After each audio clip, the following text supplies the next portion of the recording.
So hello guys, welcome back to my YouTube channel your mechanic TV.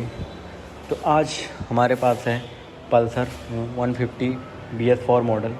तो आज इस गाड़ी में ये प्रॉब्लम आई कि जो हमारी गाड़ी है, जब हमारी गाड़ी कहीं खड्डे में जाती है तो ये ऐसा लगता है कि ये झटके मार रही है पीछे से। इसका लगता है ऐसा सस्पेंशन काम ही नहीं कर रहा।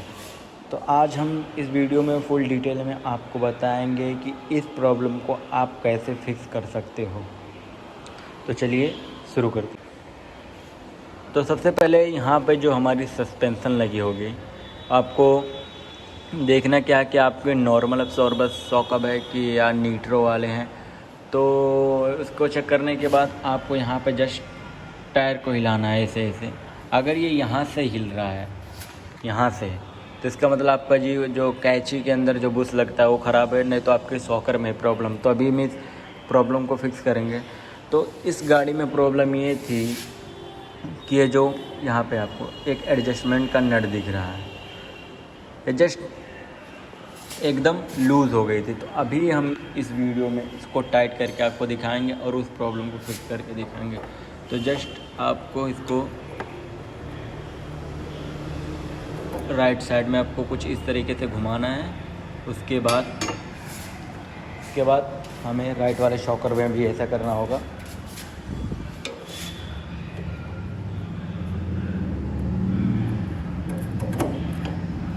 अभी हमारी दोनों जो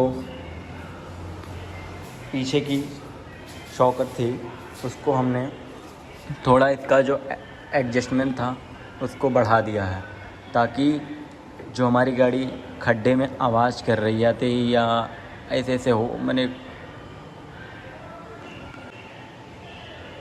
जो गड्ढे में हमारी गाड़ी जाने के बाद जो आवाज़ कर रही थी उस साउंड को मैंने फिक्स कर दिया।